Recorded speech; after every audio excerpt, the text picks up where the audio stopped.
आज हम एक्सप्लेन करने वाले हैं वीक हीरो मानवा को। ये मानवा बहुत ही ज्यादा अंडररेटेड है और इसकी स्टोरी एकदम ओपी है। तो चलिए बिना देरी किए इस मानवा को स्टार्ट करते हैं। चैप्टर की स्टार्टिंग में हमें एक छपरी का सीन दिखाया जाता है जो कि अपने दोस्त से बोल रहा होता है, मैं तुम्हें बता रहा हूँ ना, मैंने उस बेवकूफ को मारा और वो मेरा कुत्ता बन गया। वहीं पे दूसरा छपरी उसकी बातें सुनकर हंस रहा होता है और तीसरा छपरी बोलता है चल भाई सिगरेट पीने चलते हैं। फिर हमें एक चश्मिश दिखाया जाता है जो कि उन छपरियों की बेंच से आगे वाली बेंच पे बैठा था और वो बोल रहा होता है मैं कितना लक्की हो सकता हूँ, मैं तो ऐसे ही कोई भी हाई स्कूल ढूंढ रहा था पर मुझे इसी स्कूल में आना था। ये गुंडों से भरे हुए स्कूल में, हाँ ये यूजिन हाई स्कूल, मेरी जिंदगी बर्बाद हो गई। फिर हमें बताया जाता है कि स्कूल स्टार्ट हुए अभी एक हफ्ता भी नहीं हुआ है और यहाँ पे अभी से ही गुंडागर्दी चालू है। फिर हमें दिखाया जाता है यहाँ पे गुंडागर्दी कैसे काम करती है। पहले में होता है नौकर, दूसरे में नॉर्मल लोग और तीसरे में मंत्री जो कि राजा के लिए काम करते हैं और चौथे में होता है खुद राजा। फिर से हमें उसी चश्मिश को दिखाया जाता है जो कि बोल रहा होता है मैंने मेरा पूरा मिडिल स्कूल बुली होते हुए गुजार दिया और अब मैं इस बात का ध्यान रखूंगा कि मैं फालतू की मुसीबत में ना पड़ूं। फिर से हमें उसी छपरी का सीन दिखाया जाता है जो कि अपने से आगे वाले बंदे के सिर पे थूक देता है। जिसके सिर पे थूका था वो बंदा हल्का सा घूमता है और छपरी बोलता है क्या हुआ बे, क्या देख रहा है। जिसके सिर पर थूका था वो बंदा बोलता है मैं इस कुत्ते को एक दिन मार दूंगा। फिर से हमें उसी चश्मिश का सीन दिखाया जाता है जो कि बोल रहा होता है मेरे को इस पर तरस आ रहा है लेकिन कहीं ना कहीं मैं खुश भी हूँ क्योंकि इसकी जगह मैं नहीं। फिर से हमें उसी छपरी को दिखाया जाता है जो कि उस चश्मिश की तरफ घूर रहा होता है और वो चश्मिश छपरी को देखकर बोलता है अरे यार नहीं नहीं नहीं नहीं ये तो मेरी तरफ ही देख रहा है यार। फिर से हमें उसी छपरी को दिखाया जाता है जो कि बोल रहा होता है वो लूजर छोटा कीड़ा, तुम्हें नहीं लगता कि वो किसी चीज की तरह दिखता है और अगर हम उसे कोई दूसरी ड्रेस पहनने के लिए फोर्स करे तो शायद वो अच्छा दिखेगा। और देखो उसकी आईब्रो भी लंबी है। मैं बात कर रहा हूँ ग्रे योंग के बारे में और इसका नाम भी तो बिल्कुल लड़कियों की तरह है। क्या होगा अगर वो सच में लड़की निकले तो। आओ चलो देखते हैं कि उसे क्या मिला है। और ये छपरी हमारे मेन कैरेक्टर के पास जाता है और उसके बिल्कुल करीब जाकर देखने लग जाता है कि वो क्या पढ़ रहा है और अचानक से उसका कॉलर पकड़ता है और उसे पीछे फेंकने की कोशिश करता है और पीछे से क्लास के बच्चे बोल रहे होते हैं ओह वो तो सबसे शरीफ बच्चा है। वो छपरी देखता है कि हमारा मेन कैरेक्टर बैग पैक कर रहा है और छपरी बोलता है ये हरामी अभी भी बैग पैक कर रहा है और हमारा मेन कैरेक्टर बोलता है क्या ये मेरा दोस्त है। और वो छपरी बोलता है मुझे यहाँ एक एनाकोंडा मिला।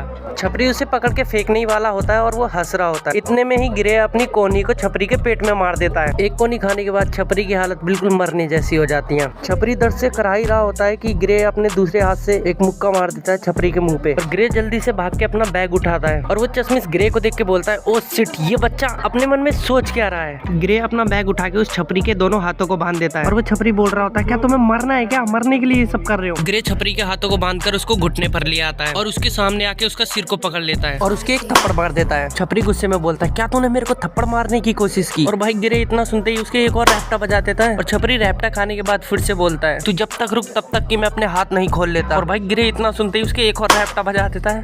ग्रे के मन से एक आवाज आती है जो बोल रही होती है तुम इसे सचमुच समझ नहीं पाते क्या तुम। और ग्रे अभी भी उसी छपरी को बजा रहा होता है फटाफट और पिटाई खाने के बाद उस छपरी का चेहरा कुछ ऐसा हो जाता है। उस छपरी को पिटाई खाते हुए पूरी क्लास देख रही होती है और वो चश्मिश तो एकदम सोच में ही पड़ जाता है और ये चश्मिश सोच रहा होता है वाह बहुत बढ़िया था ये, इसके जैसा आज तक मैंने कोई नहीं देखा। फिर से हमें ग्रे और उस छपरी को दिखाया जाता है। ग्रे छपरी से बोलता है अगर तुमने मेरी क्लास में फालतू के सीन क्रिएट किए ना तो मैं तुम्हारी आंखें निकाल लूंगा। और फिर हमें बैकग्राउंड में एक वॉइस ओवर आती है और वो एंजन हाई स्कूल में नए खिलाड़ी के तौर पर ग्रे योंग की पहली लड़ाई थी। उसके जैसा चालाक, होशियार और दिमाग वाला मैंने आज तक नहीं देखा और शायद कभी देखूंगा भी नहीं। क्लास का सीन दिखाया जाता है। क्लास में हमें दो बंदों का सीन दिखाया जाता है। इसका नाम बेन पार्क है और इसका नाम एलेक्स गो। बेन एलेक्स से बोलता है हे एलेक्स मुझे लगा था कि तुम कोल्टन चोई को कुचलने वाले हो और तुम्हें लगा कि तुम कुचले नहीं जाओगे। एलेक्स बोलता है तू क्या चाहता है बे। बेन बोलता है मुझे बताते हुए दुख हो रहा है पर वो तुमसे पहले ही किसी और से पिट चुका है। उन्हीं के पास जो तीसरा बंदा बैठा था वो बोलता है किससे पिटा वो। उतने में ही एलेक्स बोलता है क्लास 3 से या फिर क्लास 9 से। बेन बोलता है मुझे भी अच्छे से नहीं पता है लेकिन मैंने सुना है किसी भूरे भूरे बच्चे ने उसको क्लास में बांध दिया और उसके थप्पड़ ही थप्पड़ मारा। और वो तीसरा बंदा फिर से बोलता है उसे बांध दिया और उसके मारा। एलेक्स बोलता है मैं कसम से बोल रहा हूँ तुम्हारी स्टोरी बहुत अच्छी थी, कहानी अच्छी बना लेते हो, तुम्हारी कहानी तो बहुत बढ़िया है लेकिन आधी है और अगली बार से अपनी कहानी में थोड़ी सच्चाई डालने की कोशिश करना। और वो तुमने क्या बताया उसने बांध दिया उसको,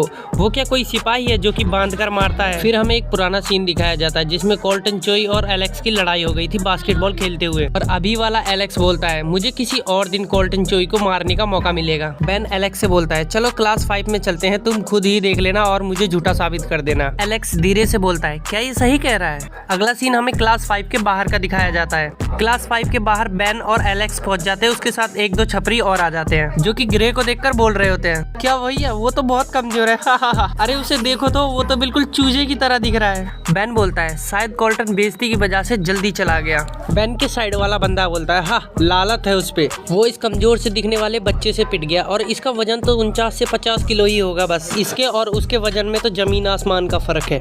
एलेक्स और बेन के पीछे एक बंदा और आ जाता है जो बोलता है मैं तुम्हें बता रहा हूँ ना वो सीन बहुत ही खतरनाक था, उसने उसके हाथों को बांधा और उसके थप्पड़ मारा और उसे भगा दिया। एलेक्स उसकी बातें सुनकर बोलता है भगा दिया। फिर हमें एक नए लड़के को दिखाया जाता है जिसका नाम जेरेड जिनसे था, और अगल बगल के बंदे उसे देखकर बोल रहे हो क्या वो जेरेड है और वो डू EVI मिडिल स्कूल से नहीं है। लगता है लड़ाई की बातें उसने भी सुनी होंगी, ये साला पहले से भी लंबा हो गया है साला जिराफ। जेरेड पीछे घूमता है। बेन बोलता है जेरेड हमसे ज्यादा जल्दी तो तुम्हें है, क्या मैंने सही कहा। जेरेड बोलता है अरे तुम दोनों को देख के लगता है तुम दोनों अभी भी पहले की तरह ढक्कन हो। जेरेड बोलने के बाद ग्रे की तरफ देखने लग जाता है। एलेक्स जेरेड को देख के बोलता है तुम जिस ढक्कन को देख रहे हो वो बिल्कुल ढक्कन है। जेरेड बेन की बात सुनकर हल्के से बोलता है ओह ये गधा गुस्सा हो रहा है। जेरेड बेन से बोलता है अरे मैं तो ये बोल रहा था तुम दोनों साथ में अच्छे लगते हो। फिर हमें एक वॉइस ओवर आती है, ये चारों सोच रहे थे ये चारों एक साथ नहीं आ सकते, ये बिल्कुल नामुमकिन है, लेकिन बाद में ये चारों यूजिन हाई के लेजेंड बन गए, लेकिन वो कहानी कभी भी किसी को बताई नहीं जा सकती। फिर हमें दिखाया जाता है कि स्कूल की छुट्टी हो चुकी है और स्कूल के बच्चे बात कर रहे होते हैं अरे तुम्हारे लिए इतना ही काफी है, चल यार अब धर दे, चल चलते हैं घर। अरे भाई तूने मेरे पैसे उधार लिए थे मुझे दे दे। कौन से पैसे उधार भाई, मैं किसी के पैसे उधार नहीं लेता। फिर हमें ग्रे का सीन दिखाया जाता है जो कि कुछ सोचते हुए घर जा रहा होता है, फालतू की परेशानी मेरी शायद ही कम हो सकती है। फिर हमें उसी कोल्टन छपरी का सीन दिखाया जाता है जो कि किसी से बोल रहा होता है तुम्हारा ये ढक्कन जैसा चेहरा। फिर हमें दिखाया जाता है वो कोल्टन छपरी अकेला नहीं है, उसके साथ 2 बंदे हैं, जिसमें से पहला बंदा बोल रहा होता है क्या यही है जिसके साथ तुम खेल रहे थे, और उसमें से दूसरा बंदा बोलता है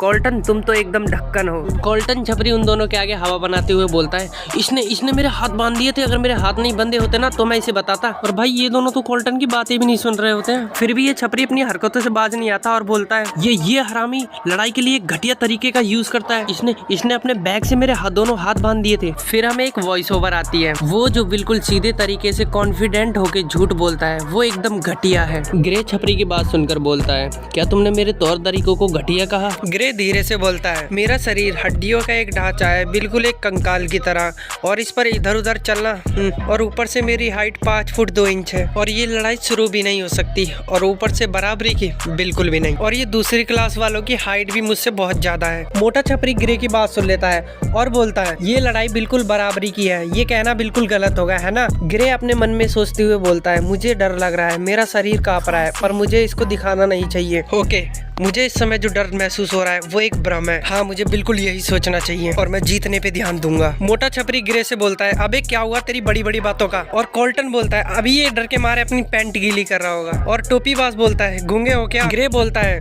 ये जो सामने है सबसे पहले मुझे इसी से छुटकारा पाना होगा। कोल्टन बोलता है देखो इसे कांपते हुए हा। ग्रे अभी भी सोच रहा होता है मैं इन्हें उस डर का एहसास कराऊंगा जो कि मैं कर रहा हूँ। मोटा छपरी बोलता है बच्चे मार खाने का टाइम हो गया। ग्रे अपने मन में सोचते हुए कहता है इसके लिए तो मुझे तेज होने की भी जरूरत नहीं है। इतने में ही मोटा छपरी ग्रे को मारने के लिए हाथ आगे बढ़ाता है। ग्रे उसे नीचे झुक के डॉज कर लेता है और उस मोटे के पैंट को नीचे से पकड़ के उसे उठा देता है, जिससे वो मोटा नीचे गिर जाता है, और उस मोटे के ऊपर चढ़ के उसकी ठुड्डी में लात मार देता है, जिससे उस मोटे की हालत वहीं पे खराब हो जाती है। वो टोपी वाला छपरी ग्रे को देख के बोलता है तू साले ढक्कन। ग्रे जल्दी से मिट्टी उठाता है और उस टोपी वाले के आंखों में मिट्टी डाल देता है और वो चिल्लाने लग जाता है और बोलता है इस साले ढक्कन ने मेरी आंखों में मिट्टी डाल दी। ये सब टोपी वाला बोल ही रहा होता है, इतने में ही ग्रे आता है, घूम के उसकी आंख में अपना फोन मार देता है, और ये सब देख के तो कोल्टन की बिल्कुल फट जाती है, और वो टोपी वाला अभी भी कर रहा होता है ओ मेरी आंख ओ मेरी आंख, और वो मोटा अभी भी करा रहा होता है आ कर। कोल्टन ये सब देख के मन में सोचता है ये बंदा आखिर है कौन, हाँ मेरी आंखें। इतने में ही ग्रे उस छपरी से बोलता है मुझे तुम्हें बताने की जरूरत तो नहीं है कि मैंने तुमसे क्या कहा था, अगर तुमने कोई सीन फिर से क्रिएट किया तो मैं तुम्हारी आंखें बाहर निकाल लूंगा। इतने इतने में भाई ग्रे अपनी बेल्ट को खोल लेता है और उस छपरी की और ज्यादा फट जाती है और वो कहता है इसकी बेल्ट। ग्रे अपनी बेल्ट का आगे वाला हिस्सा उसके सर में मार देता है और उस छपरी के सर से खून निकलने लग जाता है। भाई ग्रे उस छपरी से बोलता है तुम बेकार के गुंडे, क्या तुम्हें अभी भी समझ नहीं आ रहा है? मैंने तुम पे एक एहसान किया था और मैंने तुम पे एहसान इसलिए किया था क्योंकि तुम एक बेचारे हो। और ग्रे इन तीनों छपरियों को पीटने के बाद भाई ऐसे जाता है जैसे कि यहाँ कुछ हुआ ही नहीं। ग्रे के जाने के बाद ये टोपी वाला बोलता है क्या तुम ठीक हो? अरे भाई अब रोना बंद भी कर, ये बहुत ही बेइज्जती वाली बात है और चल अब इस बेवकूफ को भी उठा। भाई उतने में वहाँ जेरेड आ जाता है और जेरेड बोलता है मैं जानता था कोल्टन चोई हारा है इसलिए कोई ना कोई बदमाशी करेगा, इसलिए उसका पीछा कर रहा था। लेकिन जेरेड हल्की सी स्माइल करता है और बोलता है ग्रे यॉन्ग। फिर हमें एक वॉइस ओवर आती है, ये लड़ाई की बात तुरंत फैल गई। फिर हमें दो लड़कों का सीन दिखाया जाता है जिसमें से पहला लड़का बोलता है मैंने सुना है कि कोल्टन चोई उससे हार गया है और दूसरा लड़का बोलता है यहाँ तक कि मैंने सुना है कोल्टन चोई अपनी गैंग को लेकर गया था और उन्होंने रोड पर मार खाई। फिर हमें बैकग्राउंड में एक वॉइस ओवर आती है, कुछ जानते थे, कुछ लोगों ने इसे बढ़ा चढ़ा कर बता दिया और कुछ लोगों का मानना था कि वो उस अफवाह वाले लड़के को हरा सकते हैं। फिर हमें ग्रे का सीन दिखाया जाता है जो कि क्लास के अंदर इंटर करता है। अरे ये तो वही लड़का है। दूसरा बोलता है ये तो वही खतरनाक लड़का है। ग्रे शांति से जाकर अपनी बेंच पे बैठ जाता है और ग्रे को देखकर वो चश्मिश सोच रहा होता है, ये सोचना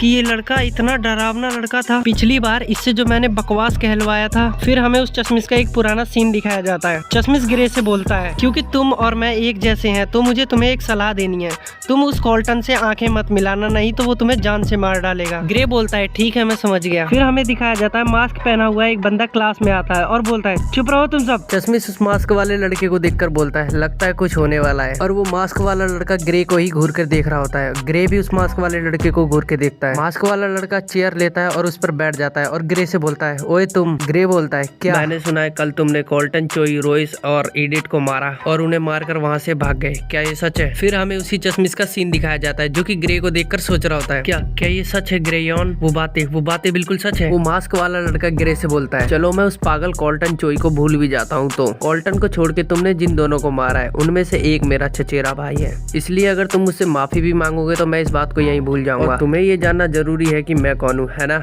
मास्क वाले की बात सुनकर वो चश्मिश सोचता है हाँ फ्लिप किम आप तो वही हो जिसने यहाँ आने से पहले इम्डो मिडिल स्कूल पर राज कर रखा था। हमें ग्रे का सीन दिखाया जाता है जो कि फ्लिप से कहता है ना मैं सॉरी नहीं बोलूंगा, मेरे पास कोई रीजन ही नहीं है सॉरी बोलने का। इतना सुनते ही फ्लिप गुस्से में आ जाता है और ग्रे बोलता है और तुम दोनों जैसी मेरी सोच नहीं है। फ्लिप के पीछे खड़ा हुआ लड़का बोलता है अबे तू। अभी हमें दिखाया जाता है कि फ्लिप को एक हंसने की आवाज आती है। फिर हमें दिखाया जाता है जो हंस रहा होता है वो और कोई नहीं बेन होता है। बेन क्लास में आता है और फ्लिप के कंधे पर हाथ रखते हुए बोलता है इम्डो मिडिल स्कूल कमजोर है यहाँ के स्कूल से। मैंने तुम्हें बताया था ना गधे, वहाँ किसी को अपने हाल की कोई चिंता ही नहीं है और मैंने तुम्हें बताया भी था अगर तुमने मुझे दिखाया कि तुम यही हो तो मैं तुम्हें मार दूंगा, इसलिए किसी और की क्लास में आके ये दिखाना कि तुम कितने ज्यादा ताकतवर हो वो भी इस फटे हुए मास्क के साथ ये करना बंद करो और अपनी क्लास में वापस जाओ। बेन फ्लिप के पीछे खड़े हुए बंदों से बोलता है तुम फालतू लोग, तुम लोग भी अपनी क्लास में वापस जाओ। फ्लिप के पीछे वाले बंदे अभी भी वहीं खड़े हुए होते हैं। फिर बेन बोल मैंने कहा ना जाओ। इतना सुनते ही वो दोनों भाई बंदे डर जाते हैं और एक बंदा बोलता है ओके और दूसरा बंदा अपने मन में सोचता है ये तो साइको बेन पार्क है। ग्रे लोगों की बातें सुनकर बोलता है ये लोग यहाँ कर क्या रहे हैं? बेन बड़े प्यार से बोला है हमें परेशानी के लिए माफ कर दो। ग्रे बोलता है नहीं मेरा मतलब ये नहीं था और बेन फ्लिप को क्लास से बाहर ले जाता है और बोलता है तुम लोग वापस से पढ़ाई शुरू कर सकते हो। फिर से हमें उसी चश्मिश का सीन दिखाया जाता है जो कि सोचते हुए बोल रहा था वाह क्या बात है, बेन पार्क ने इससे सॉरी बोला, इस बंदे से, इसके पास काफी ज्यादा स्किल्स है और ये बहादुर भी है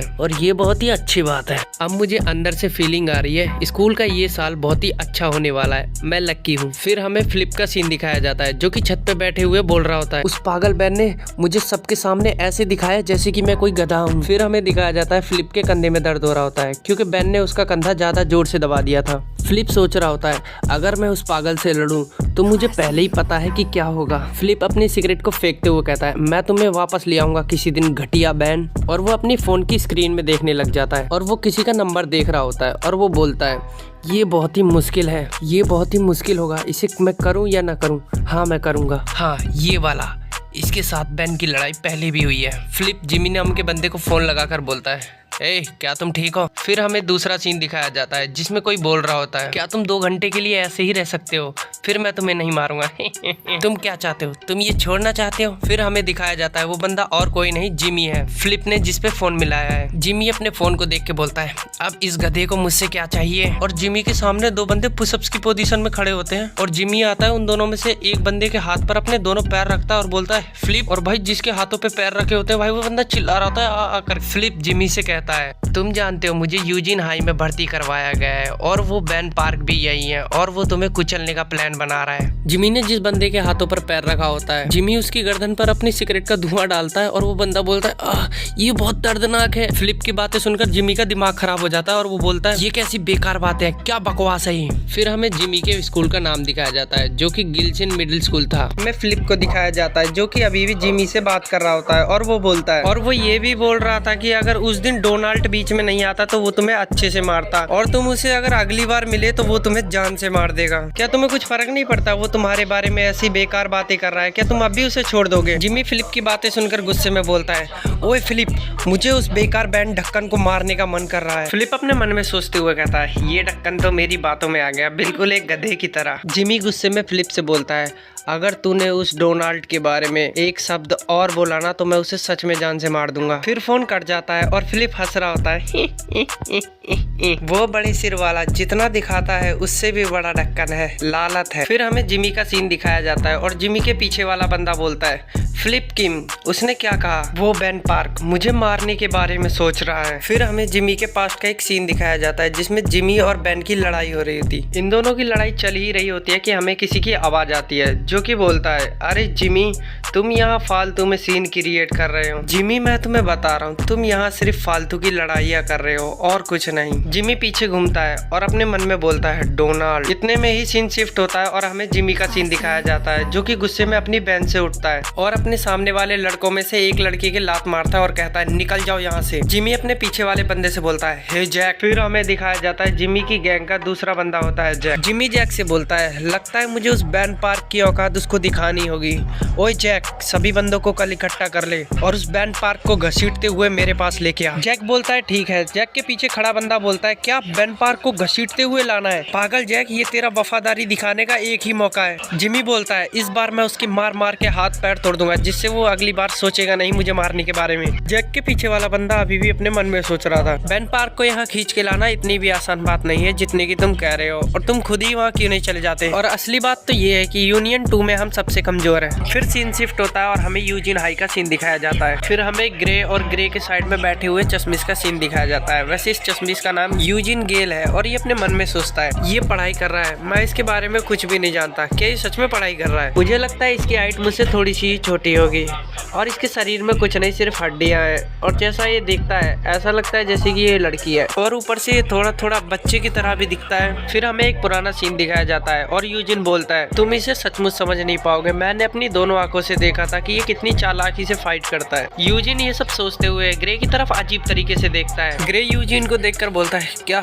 तुम्हें मुझसे कुछ चाहिए क्या? भाई ग्रे इतना ही बोलता है, यूजिन की तो फटके हाथ में आ जाती है और बोलता है कि क्या? नहीं, हाँ मैं तुम्हें ये बताना चाहता हूँ कि तुम अंडरपास के नीचे से मत जाना क्योंकि वहाँ पर बहुत सारी घटना हुई है और वो जगह नशेड़ियों की भी फेवरेट है। ग्रे बोलता है, पर लेकिन वो तो जल्दी जाने वाला रास्ता है ना। यूजिन बोलता है, हाँ है, लेकिन हाल ही में वहाँ जो घटना हुई थी उसके बारे में मैं सोचना भी नहीं चाहता। भले ही उसके आसपास कोल्टन चोई नहीं है पर वो जगह अभी भी नशेड़ियों से भरी हुई है। यूजिन और ग्रे को देखकर क्लास के पीछे वाले बच्चे सोच रहे होते हैं, पहला लड़का, हार के ऐसे दिखाना कि तुम बहुत ताकतवर हो, एकदम बेवकूफ। दूसरा लड़का, मुझे कोल्टन के चले जाने से कोई दिक्कत नहीं है, लेकिन ये। तीसरा लड़का, ये मेरी नजरों में चुभ रहा है। दूसरा लड़का, मेरा मतलब इस लड़के को देखो, बिल्कुल ये ढक्कन की तरह लग रहा है। और भाई ये लोग है ना कहीं ग्रे की बात कर रहे हैं। तीसरा लड़का, शायद मुझे लगता है कोल्टन चोई अपने आप को जितना ताकतवर दिखाता है वो गधा उतना ताकतवर नहीं है। ग्रे अपनी सीट से उठता है बाथरूम जाने के लिए। यूजिन ग्रे को उठता देख पूछता है, कहाँ जा रहे हो? ग्रे बोलता है, क्यों, मैं बाथरूम जा रहा हूँ। यूजिन अपने मन में सोचते हुए बोलता है, बाथरूम भी बहुत खतरनाक है। वैसे ही यूजिन नाम का बंदा बहुत ज्यादा डरपोक है, इसको बताओ बाथरूम जाने से भी डर लगता है, बाथरूम में भी खतरा बता रहा है बंदा। फिर हमें बाथरूम का सीन दिखाया जाता है और बाथरूम के अंदर ऑलरेडी 2 बंदे होते हैं जो कि बात कर रहे होते हैं। पहला बंदा बोलता है, हमें मैथ की क्लास को बंक कर लेना चाहिए। दूसरा बंदा बोलता है, अबे पागल हो गया है क्या? मैथ का टीचर बहुत ही पागल है, उसे पता बदल जाएगा। ग्रे भी अपना काम खत्म करके हैंड वॉश कर रहा था, वहीं पे वो पहला वाला बंदा आता है और ग्रे को कोहनी मार के साइड कर देता है और कहता है, ओए गधे यहाँ से निकल जा। और वो दूसरे बंदे से बोलता है, तुम्हें हर जगह हिलाना नहीं चाहिए।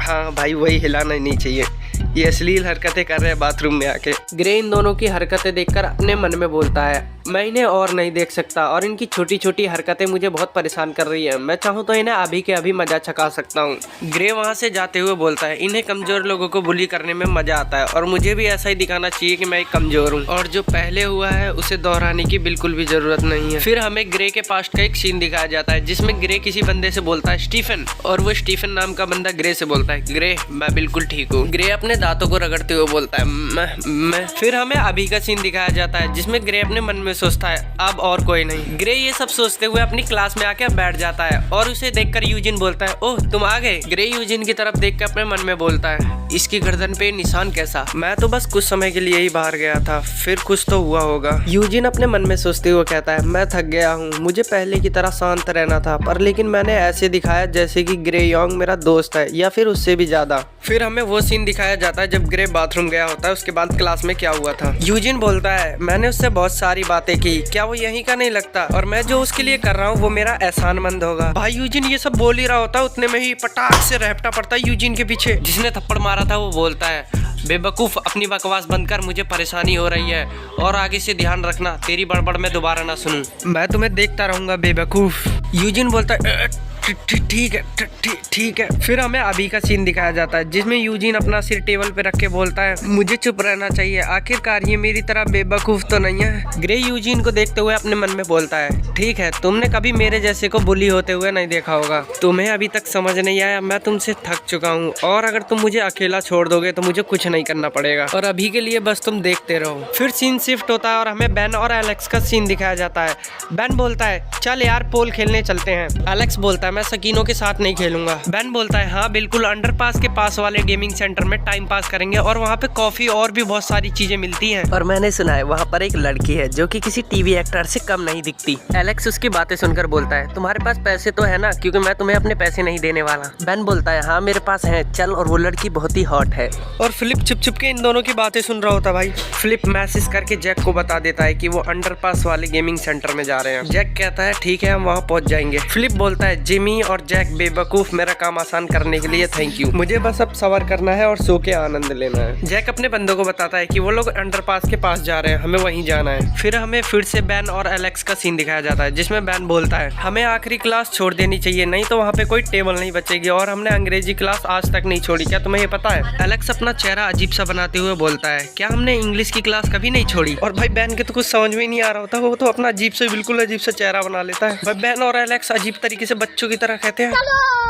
फिर हमें दिखाया जाता है ये दोनों अंडरपास के पास पहुंच चुके होते हैं। बेन बोलता है, अंडरपास के आसपास हमेशा बहुत ज्यादा शांति होती है। एलेक्स बोलता है, सचमुच ये तो बहुत डरावना है, अगर तुम्हारे ऊपर कोई भूत कूद गया तो तुम क्या करोगे? ये दोनों गेमिंग सेंटर की सीढ़ियों पे चढ़ रहे होते हैं। बेन बोलता है, मुझे तो बहुत डर लग रहा है भाई। एलेक्स बोलता है, यहाँ पे कोई डरने की बात नहीं है, तू फालतू में डर रहा है। फिर सीन शिफ्ट होता है और हमें ग्रे का सीन दिखाया जाता है। ग्रे कहीं जा रहा था और उसके रास्ते में दो बंदे मिलते हैं जो कि उसी की तरफ घूर रहे थे। ग्रे उन्हें घूर कर देखता है, उनमें से एक बंदा ग्रे को घूर कर देखता है। फिर ग्रे उसे देखकर बोलता है, मुझे देखना चाहता है कि मैं कितना ताकतवर हूँ, और ग्रे वहाँ से कुछ नहीं बोलता और चला जाता है। जब ग्रे थोड़ा आगे चला जाता है तो वो बड़ा वाला बंदा बोलता है, मैं जितना दिखाता हूँ मुझ में उतना ही गुस्सा है और मैं अपने गुस्से को और इन जैसे बंदों पर कंट्रोल नहीं कर पाता। क्या हम सच में इस जैसे ढक्कन बच्चे को ऐसा करने दे जैसा कि ये करना चाहता है? कॉल्टन चोई यहाँ जिस भी वजह से नहीं है, लेकिन मैं इस बेवकूफ को तो मार ही सकता हूँ और ये मैं बकवास नहीं कर रहा हूँ। उतने में ही इसके साइड वाला बंदा इसका हाथ पकड़ लेता है। फिर बैल बजती है और हमें क्लास का सीन दिखाया जाता है। जिसने यूजिन की थप्पड़ मारा था वो बंदा ग्रे के पैंट पर थूक देता है। ग्रे को बहुत गुस्सा आता है और यूजिन कहता है, अब तो ये गया। जिसने थूका था वो बंदा बोलता है, अरे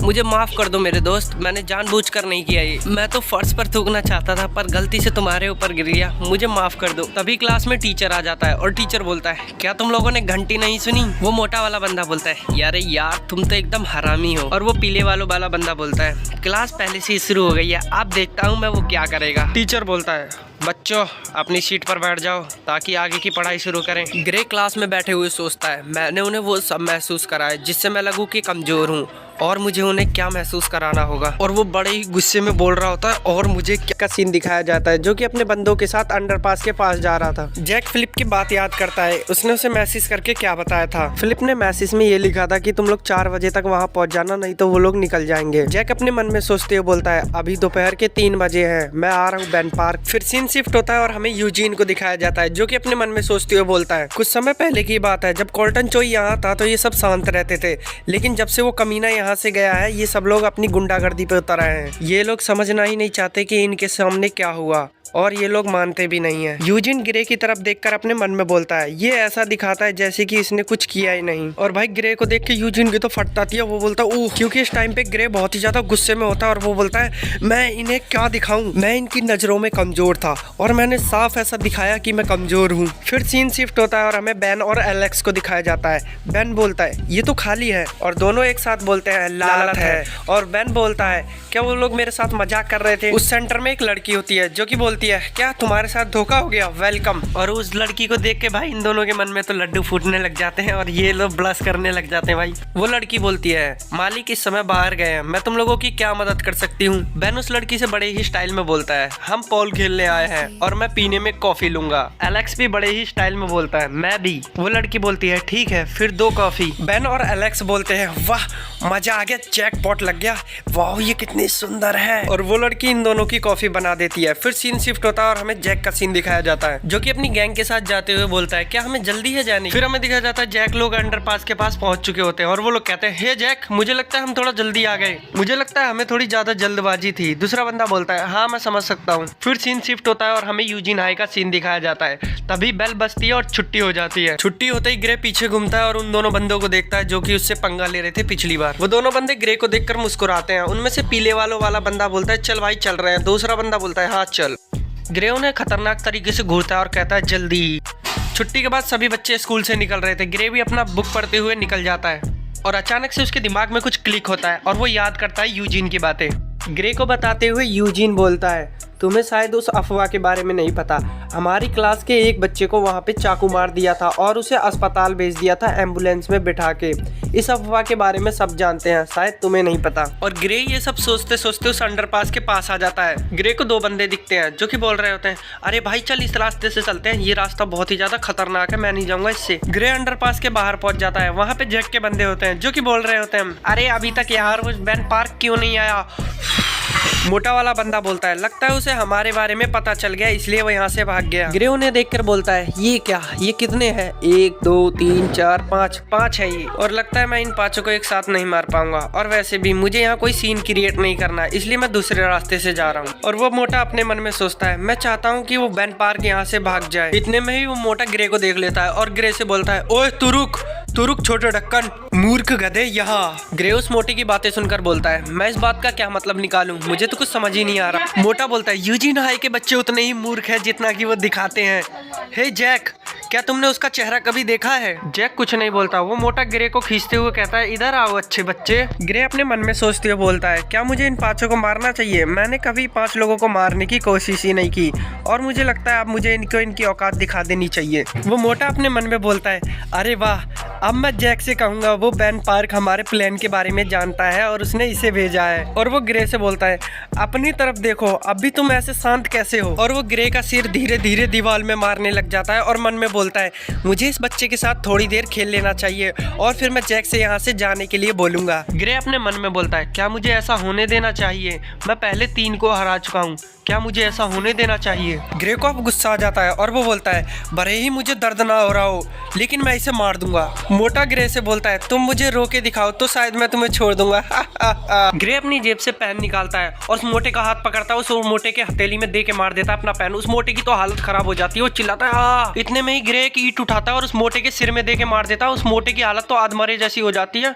और ग्रे उसके बाल पकड़ लेता है। मोटे के साथ वाले बंदे बोलते हैं अबे तू ढक्कन। ग्रे उस मोटे को पकड़ के बोलता है फालतू में दूसरों को परेशान करना बंद कर दे, क्या तू चाहता है कि मैं अपनी माँ को फोन करूं। बेन और एलेक्स भी उस मोटे की आवाज को सुन लेते हैं और बेन बोलता है देखो वहाँ क्या चल रहा है। वो यूजिन हाई की ड्रेस में है ना। एलेक्स बोलता है क्या मतलब है तुम्हारा और क्या देख रहे हो तुम। इतना बोल के एलेक्स नीचे देखता है और वो भी हैरान हो जाता है, कहता है अरे रुको क्या वो जैक किम है? इसका मतलब वहाँ पे जिमी भी होगा। बेन बोलता है वो हरामी, तुमने सही कहा, क्या वो जिमी की नकल कर रहा है? और अगर उसकी नकल कर रहा है तो वो मुझे नीचे बुलाना चाहता है। देखो उस बच्चे में कितनी हिम्मत है। हाँ, मैं उस बंदे को पसंद करता हूँ, वो तुम्हारी तरह है, बिल्कुल हिम्मत वाला। बेन वहाँ से जाते हुए बोलता है ये मुझे मजा आ गया, बहुत समय हो गया मुझे लड़ाई किए हुए, अब मजा आएगा। फिर हमें एक वॉइस ओवर आती है एलेक्स को। इसने अपनी सभी फाइट अपनी हिम्मत के दम पर लड़ी है। एलेक्स ग्रे को देखकर बोलता है वो ग्रे योंग शांत गधा, वो एक ढक्कन है, उसके पतले पिछवाड़े को तो देखो। फिर एलेक्स भी वहाँ से नीचे की तरफ भाग जाता है और वो लड़की बोलती है अरे तुम कहाँ जा रहे हो, हमारे मैच को आधा छोड़कर, और अपने पैसे तो देकर जाओ। फिर हमें जैक की गैंग को दिखाया जाता है। उनमें से एक बंदा बोलता है तुम एक बहुत बड़े ढक्कन हो क्या, और वो बंदा भाग कर आता है ग्रे को मुक्का मारने के लिए। ग्रे अपने मन में सोचता है मैं इन पांचों को नहीं हरा सकता, लेकिन अगर मैं सोचूं तो शायद मैं इन्हें हरा सकता हूँ। मैं इसके वार से बचते हुए इसकी एक लात मारूंगा। फिर हमें दिखाया जाता है ग्रे के पीछे से कोई आता है और वो उस बंदे के बहुत ही बुरी लात मारता है जो कि ग्रे को मारने आ रहा था। ग्रे उस बंदे को देखकर हैरान हो जाता है और हमें दिखाया जाता है वो बंदा कोई और नहीं जेरेड है। जेरेड बोलता है अरे तुम तो यूसोंग हाई के बच्चे हो। लाल बालों वाला लड़का बोलता है तुम कौन हो और तुम यहाँ क्या कर रहे हो, और तुमने मेरे दोस्त को लात क्यों मारी, अब मैं तुम्हें मार दूंगा। जैक के पीछे वाला बंदा जैक को बोलता है जैक ये जेरेड है IUMI मिडिल स्कूल से। जेरेड अपने मन में सोचते हुए बोलता है अरे यार सचमुच बताऊं तो मुझे सच्ची में इनके नंबर के बारे में भरोसा नहीं है। जेरेड ग्रे से बोलता है अरे तुम तो क्लास 5-1 से ग्रे योंग हो ना। ग्रे बोलता है हाँ, और अपने मन में बोलता है इसे मेरे बारे में कैसे पता। जेरेड ग्रे से बोलता है मैं तुम्हें बस इतना बता दूं, मैं इन्हें मारने के लिए अंदर से गर्म नहीं हूँ, कोई सवाल है तुम्हारा, और मैं तुम्हें बता दूं क्या हम इन सभी को हरा सकते हैं। ग्रे बोलता है मेरा प्लान तो ये था, मैं इनमें से एक को और मार मार के अधमरा कर देता, फिर उसके बाद बेशक मैं पिट जाता तो मुझे कोई चिंता नहीं थी। जेरेड बोलता है हाँ तुम अपने आप को पिटने देते, और अपने मन में बोलता है ये लड़का जितना दिखता है उससे ज्यादा लापरवाह है, और अगर मैं नहीं आता तो ये मुसीबत में पड़ जाता। जैक जेरेड से बोलता है ओए जो तुम अभी अभी आए हो, क्या तुम्हें लगता है कि तुम हम सबको संभाल सकते हो। लाल वालों वाला बंदा बोलता है तुम सालो ढक्कन। ग्रे देखता है उसके पीछे से कोई आ रहा है और उसकी आवाज सुन के ग्रे बोलता है ये फिर से। बेन जैक और जैक की गैंग से बोलता है अरे तुम हारे हुए लोग, तुम एक ही जगह पर क्या कर रहे हो। हाँ, और मुझे लगता है कि तुम लोग मुझे देखकर बहुत ही ज्यादा खुश हो गए हो।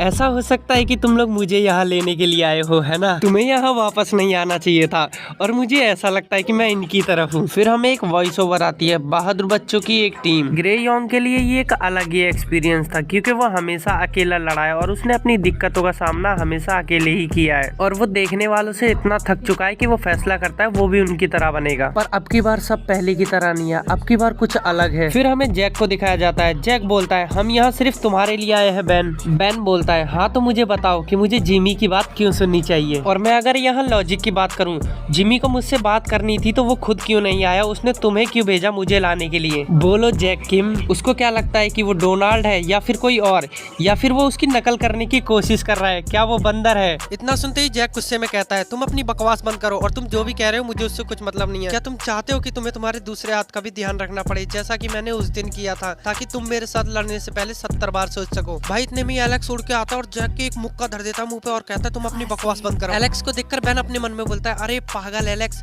मैं तो इनसे इसलिए बातें कर रहा था ताकि ये लोग डर के यहाँ से भाग जाएं। एलेक्स तो भाई फुल गुस्से में होता है और जैक से बोलता है हाँ अब बोल तू क्या कह रहा था, इसका हाथ तोड़ेगा हाँ, और वो मुक्के बजा देता है जैक की तो हालत खराब हो जाती है। जैक के बंदे एलेक्स को देखकर बोलते हैं तेरी ये कितना तेज है। जैक पिटते पिटते अपने मन में बोलता है मैंने तो सोचा था कि एलेक्स बैन के चेलों में से एक है, लेकिन ये यहाँ कैसे आया। एलेक्स जैक को धोते हुए बोलता है अब बोल तेरी हिम्मत कैसे हुई। एलेक्स जैक को मुक्का मारता है। जैक उससे बचते हुए एक मुक्का मार देता है एलेक्स के मुंह पे, और वो मुक्का बहुत तेज लगता है और एलेक्स के मुंह से तो खून आने लग जाता है। बेन परेशान होते हुए बोलता है ये बेवकूफ, और वो बेवकूफ एलेक्स को नहीं जैक को बोल रहा था। फिर हमें एलेक्स को दिखाया जाता है जो कि हंसता है और कहता है वाह मजा आ गया, और फिर हंसता है।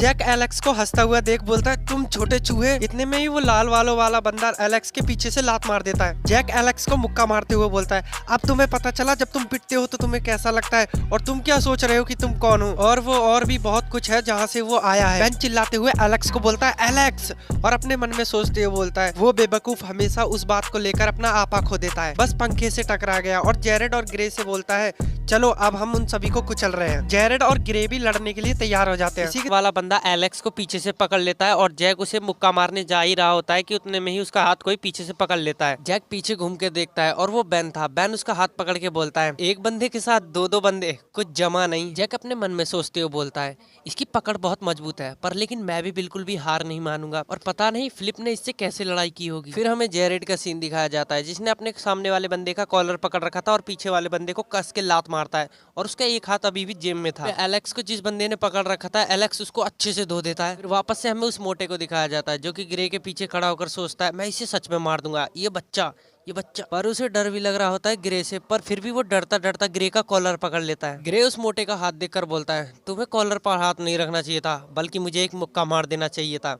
और उतने में ही उसकी एक उंगली पकड़ता है और तोड़ देता है। उस मोटे की तो बहुत बुरी हालत हो जाती है, वो बहुत तेज चिल्लाने लग जाता है। इतने में ही ग्रे उसका सिर पकड़ता है और सिर को दीवार में देके मारता है पट्ट से, और वो बहुत तेज आवाज भी होती है, जिससे बेन, एलेक्स और जेरेड भी उसे देखने लग जाते हैं। और इस मोटे की हालत तो बिल्कुल अधमरे जैसी हो जाती है और ये गिर जाता है और मुंह में से झाग और निकालने लग जाता है। ग्रे गुस्से में बोलता है बस अब बहुत हुआ, लेकिन रुको, तुम्हारी तो हालत खराब हो रही है। सीन शिफ्ट होता है और हमें लड़ाई के कुछ समय बाद का सीन दिखाया जाता है, जहाँ पे बेन बोलता है वो सब बहुत डरावना था, तुमने उस बच्चे के चेहरे को देखा, वो कितना खतरनाक था। एलेक्स बोलता है अब मैंने अपने आप को चेंज कर लिया और मैं एक अच्छे खेल की शुरुआत करना चाहता हूँ। जेरेड अपने मन में सोचता है कि मैं यहाँ क्यों हूँ, और फिर वो सोचता है अरे हाँ, मैं तो इसकी वजह से हूँ। बेन बोलता है ग्रे बोल रहा था उसे क्लास के बाद ट्यूशन भी जाना होता है, वो उस कमीने पर बिल्कुल भी फिट नहीं बैठता। जेरेड और बेन एक साथ बोलते हैं वो उस पर फिट नहीं बैठता। बेन बोलता है मेरा मतलब, और फिर हमें एक पास्ट का सीन दिखाया जाता है जब इन लोगों ने जैक के बंदों को अच्छे से धो दिया था। ग्रे बोलता है मुझे लगता है हमने यहाँ का काम खत्म कर दिया है, बाकी तुम लोग बहुत अजीब हो, और ये बोलकर वहाँ से निकल जाता है। बेन पीछे घूम के देखता है और कहता है हाँ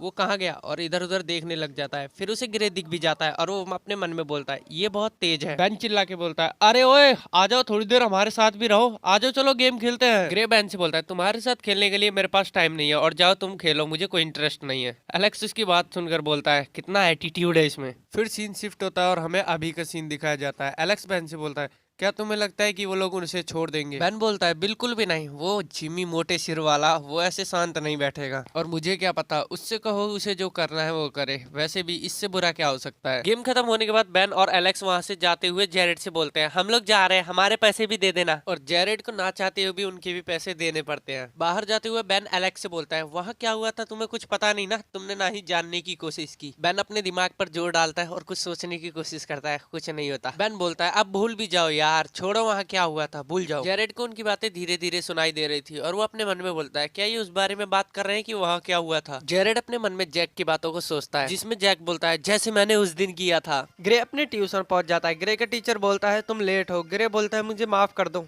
फिर ग्रे अपनी सीट पर जाकर बैठ जाता है और ये लड़की ग्रे को देखकर बोलती है ये पक्का कोई डांसर होगा, ये कितना सुंदर है। और लंच टाइम हो जाता है। टीचर कहता है ठीक है 10 मिनट बाद मिलेंगे। फिर हमें दो लड़के दिखाए जाते हैं जो बोलते हैं मुझे पता है कि गंदगी को कैसे साफ किया जाता है, वो यूजीन अब किसी काम का नहीं है। यूसुन हाई में मेरा भी नाम था, मैं बस थोड़ा सा परेशान हूँ कि अब मुझे जाने का मौका नहीं मिलेगा और दूसरों से मुझे अपनी पहचान छुपानी पड़ेगी। तुम सही कह रहे हो, तुम उस मिडिल स्कूल में काफी बड़े आदमी थे, इन बेवकूफों के बीच में पढ़ाई, मुझे लगता है इस कॉलेज में ना आना ही बेहतर है। बिल्कुल सही कहा, उन्होंने यूशोंग हाई का ध्यान रखा होगा, वो जिमी और जैक बेवकूफ। यूजोंग हाई अब तक सड़क पे आ चुका होगा। मुझे पूरी तरीके से पता है कि वो सिर्फ मिडिल स्कूल में ही बदनाम थे।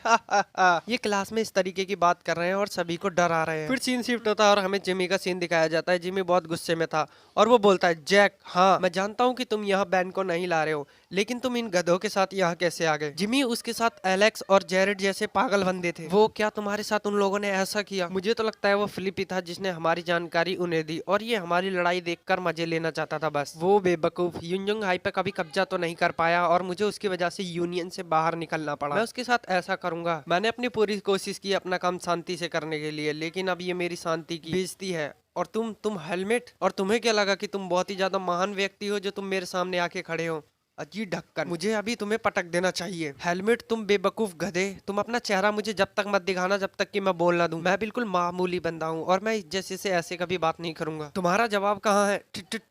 ठीक है सर ठीक है। फिर सीन शिफ्ट होता है और हमें ग्रे का सीन दिखाया जाता है। ग्रे बैठकर बेन की बातों को ही याद कर रहा था। ग्रे सोचते हुए अपने मन में बोलता है छोटे बच्चों की एक टीम, क्या उससे कुछ फर्क पड़ता है? फिर हमें जिमी का सीन दिखाया जाता है। जिमी बोलता है गुस्से में लिया हुआ मेरा फैसला बहुत ही बेकार था, मुझे कुछ बोलने से पहले थोड़ा सोच लेना चाहिए था, और अभी तो लड़के छुपे हुए भी हैं और वो सिर्फ एक मौके की तलाश में है और वो मुझे बहुत ही परेशान कर रहे थे। और वैसे भी मैं वो नहीं हूँ जो पहले था, जब तक कि मैं बेन से आगे नहीं निकल जाता मैं अपने आप को पकड़ नहीं पाऊंगा। मैं उसे और किसी दिन बताऊंगा और उसको भी। फिर सीन शिफ्ट होता है और हमें ग्रे के टीचर का सीन दिखाया जाता है, जो कि कहता है ठीक है बच्चों, अगला चैप्टर पढ़ना मत भूलना। ग्रे भी अपना बैग पैक करने लग जाता है। इतने में ही जो दो बच्चे क्लास में शोर मचा रहे थे, उनमें से बड़े वालों वाला ग्रे की नोटबुक को देख लेता है और अपने मन में कहता है ये घटिया बच्चा, जरा इसके नोट्स को तो देखूं। और उतने में ही वो ग्रे की बुक को छील लेता है और कहता है वाह ये कितना बढ़िया है, अब मैं इसको कॉपी करूंगा। और वो लड़की जो ग्रे को पहले देख रही थी, वो उन दोनों को देखने के बाद कहती है ये पागल लोग, ये इसे भी परेशान करने लगे, प्लीज तुम उन्हें वो नोट्स मत देना। वो बड़े वालों वाला लड़का बोलता है क्या मैं इसे ले सकता हूँ? ग्रे कहता है ठीक है, अगर तुम्हें चाहिए तो ले लो। और उतना कह के ग्रे वहां से चला जाता है। और वो दोनों अभी भी बात कर रहे थे, वाह ये कितने बढ़िया नोट्स है, बिल्कुल परफेक्ट, अरे वाह अब तो मैं भी इन्हें कॉपी करूंगा। वैसे वो बेवकूफ एकदम पागल लग रहा था। फिर हमें एक नए लड़के को दिखाया जाता है, वो अपनी क्लास से निकलता हुआ बोलता है आज तो मैं थक गया। और फिर उसकी नजर ग्रे पर जाती है और उसको देखकर बोलता है क्या ये ग्रे है? मुझे लगा ये तो सीनियर हाई स्कूल में जाने लगा है। फिर हमें एक पास्ट का सीन दिखाया जाता है जिसमें टीचर बताता है क्लास 1 में स्टीव यंग ने टॉप किया है, क्लास 2 में ब्रूस सिम, क्लास 3 में स्कॉट हैन और क्लास 4 में ग्रे यंग। फिर हमें अभी का सीन दिखाया जाता है, वो नीले वालों वाला बंदा बोलता है ये हमेशा पोडियम के सामने रहता था और अवार्ड पे अवार्ड जीतता था, पर इसने इलाइट के सबसे बदनाम स्कूल यूजीन हाई की यूनिफॉर्म क्यों पहन रखी है?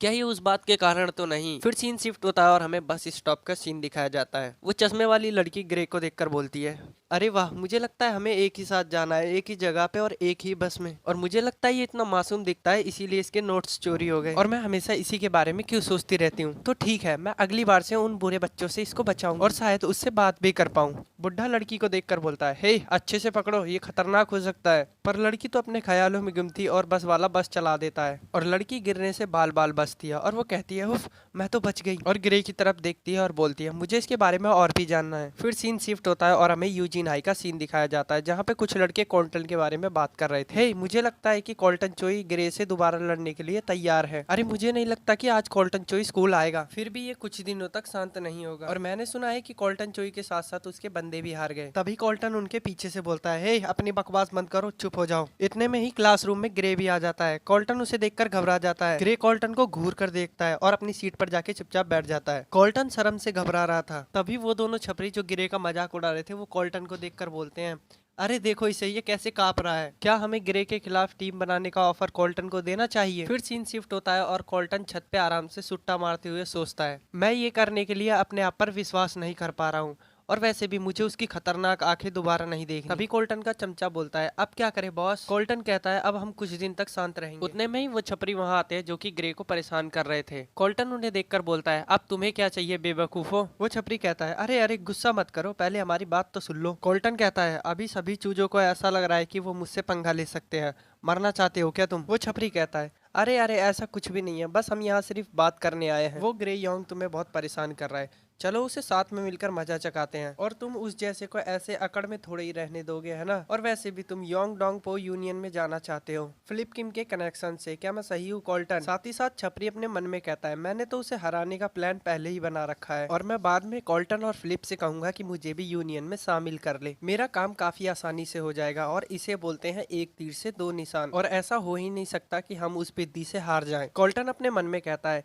इस बेवकूफ को अभी तक ये समझ में नहीं आया कि ग्रे कितना खतरनाक है। कॉल्टन छपरी से कहता है तुम्हारे पास कोई प्लान भी है? छपरी कहता है मैं उसे देख लूंगा, बस तुम मेरा साथ दो। कॉल्टन कहता है तुम्हारा साथ? छपरी कहता है तुम बस लड़ाई में आग में घी डालने का काम करना, बाकी सब मैं संभाल लूंगा। कॉल्टन अपने मन में कहता है ये इवान यो क्या ग्रे को फाइट में हरा सकता है? ये खतरनाक होगा और मुझे बड़ी सावधानी से चलना होगा, ये मेरे लिए जीत का एक आसान रास्ता हो सकता है। फिर सीन शिफ्ट होता है और हमें दिखाया जाता है ग्रे की नोटबुक पर किसी ने थूक दिया था। ग्रे उसे घूर कर देखता है और कुछ नहीं कहता, और वो थूकने वाला बंदा कोई और नहीं इवान था, यानी कि ये छपरी। इवान ग्रे से कहता है अरे लगता है मैं थोड़ा पागल हूँ, मैंने ये फिर से कर दिया, अरे मुझे माफ कर दो, मैं सॉरी मांगता हूँ। मैं अपनी लार टपकाना बंद नहीं कर सकता क्योंकि मुझे चबाने के लिए कुछ मीठा चाहिए। और वो ग्रे की नोटबुक पर और भी लार टपका देता है। यूजिन कॉल्टन की तरफ देखकर कहता है इवान और कॉल्टन एक साथ मिल गए, ये सबसे बेकार हुआ। ग्रे अपने मन में कहता है मैं कॉल्टन को अच्छे से जानता हूँ और मैं यहाँ से उसे देखकर बता सकता हूँ कि वो डरा हुआ है, लेकिन वो ये बात मानना नहीं चाहता और मुझे इस डर को दूसरों तक पहुँचाने के लिए मदद की जरूरत है। मैंने जितना सोचा था ये उससे काफी जल्दी आ गए। इवान ग्रे से कहता है ओए लूजर, तू बहुत अकड़ में है और बहुत उड़ रहा है, मैं तू जैसे को अच्छे से जमीन पर लाना जानता हूँ। ग्रे उसकी बात सुनकर कुछ नहीं कहता और चुपचाप अपनी नोटबुक को साफ करने लग जाता है। इवान कहता है मैं तुझसे ही बात कर रहा हूँ और ये पोंछना बंद कर और मुझे जवाब दे, और एक थप्पड़ भी मार देता है। कोल्टन शौक में इन दोनों को देखने लग जाता है। ग्रे अपने मन में कहता है, हर बार, हर दिन, बार बार, बस तुम सावधान रहना। सच में मैं थक जाने वाला हूँ, और मुझे ये सिखाया गया है कि जल्दीबाजी में कोई फैसला नहीं लेना, अगर तुम एक कदम आगे रहना चाहते हो तो। इवान कहता है, तुम यही हो डरपोक चूजे, एक छोटे बच्चे, मेरी तुम पर नजर थी। ग्रे अपने मन में बोलता है, तुम अपने आप को ताकतवर दिखाओ और दुश्मन तुम्हारे जाल में फंस जाएगा। ग्रे अपनी बुक को जोर से बंद करता है और उतने में ही इवान उससे बोलता है कि मैं तुम्हें, उतने में ही ग्रे उसके मुंह पर बुक मार देता है। ग्रे अपने मन में सोचते हुए कहता है, मुझे कोई फर्क नहीं पड़ता कि मुझे गंदा या बुरा कहा जाए। इवान दर्द से करा रहा था, इतने में ही ग्रे दोबारा मार देता है उसके मुंह पर बुक। इवान का दोस्त कहता है, बेवकूफ, तू बुक का यूज कर रहा है। उतने में ही उसके मुंह के पास भी एक बुक उड़ कर आती है। वो उस बुक को हाथ मारकर साइड में कर देता है। इतने में ही ग्रे आता है और उसके मुंह पर घुटना मार देता है, जिससे कि उसकी भी हालत खराब हो जाती है।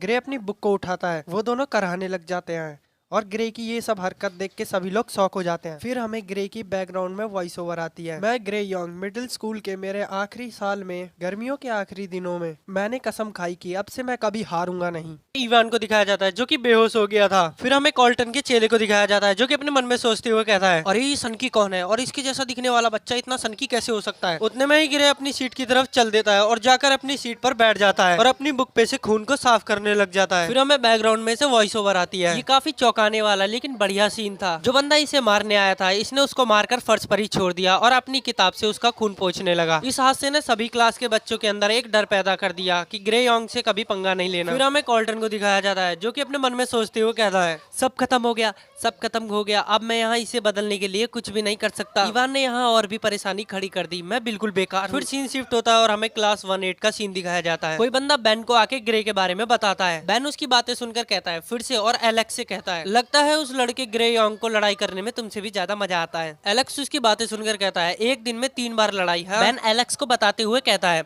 अगर कोल्टन, चोई और इवान हार गए हैं तो इस क्लास का खेल खत्म है ना। एलेक्स कहता है, हाँ, पूरी तरीके से खेल खत्म। हालांकि मैं कोल्टन चोई को मारना चाहता था। उतने में ही बेन एलेक्स का मजाक उड़ाते हुए कहता है, जैसा कि तुमने किया है, तुम्हें कोल्टन चोई ने पीट पीट कर मार डाला होगा। एलेक्स चिल्लाते हुए कहता है, अरे तुम चुप करो, मैं एसओ भी कभी भी ले सकता हूँ। बेन उससे कहता है, हा, वैसे भी जिमी तो अभी शांत दिख रहा है। एलेक्स सीरियस होते हुए कहता है, उसने जो बंदे भेजे थे वो पूरी तरीके से हार गए और मुझे नहीं लगता कि वो आधे अधूरे प्लान के साथ खुद को शर्मिंदा करेगा। वो जल्दीबाजी में कोई भी कदम नहीं उठाएगा। और वो ग्रे के बारे में सोचते हुए अपने मन में कहता है, वो बस एक लड़ने वाला बेवकूफ है, उससे फर्क नहीं पड़ता कि वो कैसा दिखता है। फिर हमें फिलिप को दिखाया जाता है जो कि इन सभी की बातों को सुन रहा था और अपने मन में कहता है, वो जिमी बेवकूफ खुद नहीं आया, उसने अपनी जगह जैक को भेजा। अगर मैं इसके बारे में सोचूं तो ये बिल्कुल वैसा ही है जैसे कि वो डोनाल्ड की नकल कर रहा है। और वो वहाँ से जाते हुए चिल्लाते हुए कहता है, अरे ये क्या बकवास है, जैसा कि मैंने प्लान बनाया था चीजें वैसे नहीं चल रही हैं। अरे जिमी, तुमने और भी ज्यादा मुसीबत खड़ी कर दी। फिर हमें जिमी को दिखाया जाता है जो कि सोफे पर बैठकर कहता है, जैसा कि मैंने कहा, हम उस बैन पार्क को अच्छा सबक सिखाने जा रहे हैं और फिलिप की तरफ से हमें कोई भी जानकारी नहीं मिली, अब हमें इसका इलाज खुद ही ढूंढना पड़ेगा। और वो गुस्से में कहता है, लेकिन अभी भी मुझे कुछ चीज परेशान कर रही है, वो हेलमेट कितनी बुरी तरीके से डरा हुआ था। फिर हमें हेलमेट को दिखाया जाता है जो कि अपने मन में सोचते हुए कहता है, अरे वहाँ फिर से जाना है, लेकिन वो बेवकूफ। फिर जिमी हेलमेट से कहता है, तुम बिल्कुल भी शर्मिंदा नहीं हो हेलमेट, इसलिए मैं तुमको एक मौका देना चाहता हूँ। अगर हम उन्हें एक कदम बढ़ाने के लिए मजबूर करें तो तुम्हें नहीं लगता कि हमारी साइड थोड़ी अच्छी दिखाई देगी। हेलमेट कहता है, तुम्हें किस चीज की जरूरत है। जिमी कहता है, तुमने ये जो कचरा फैलाया है, मैं तुम्हें इसे साफ करने का एक मौका दे रहा हूँ।